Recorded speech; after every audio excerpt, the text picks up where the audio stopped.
Hi అండి. శీలావతి చేపల పులుసు ఎలా తయారు చేయాలో చూద్దాం. ఇలా ట్రై చేయండి. ఈసారి చేపల పులుసు చాలా బాగుంటుంది. మా ఛానల్ లైక్ చేయండి, సబ్స్క్రైబ్ చేయండి.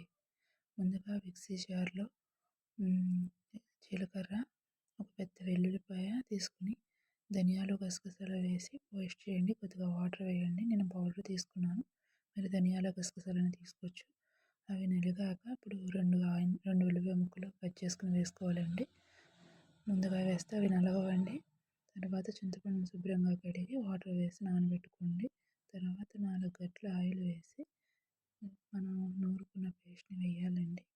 తర్వాత 4 పచ్చిమిరపకాయలు, 2 బెండకాయలు, కరివేపాకు, తగినంత ఉప్పు వేసి బాగా వేగాక కారం వేయాలండి. 4 స్పూన్ల కారం వేసి తర్వాత మనం శుభ్రంగా కడుక్కు పెట్టుకున్న చేప ముక్కలను వేయాలండి. ఆ చేప ముక్కలు వేసాక 5 నిమిషాలు ఉండి అప్పుడు నానబెట్టుకున్న చింతపండు పులుసుని వేయాలండి. చింతపండు పులుసు చూసుకుని వేసుకోండి.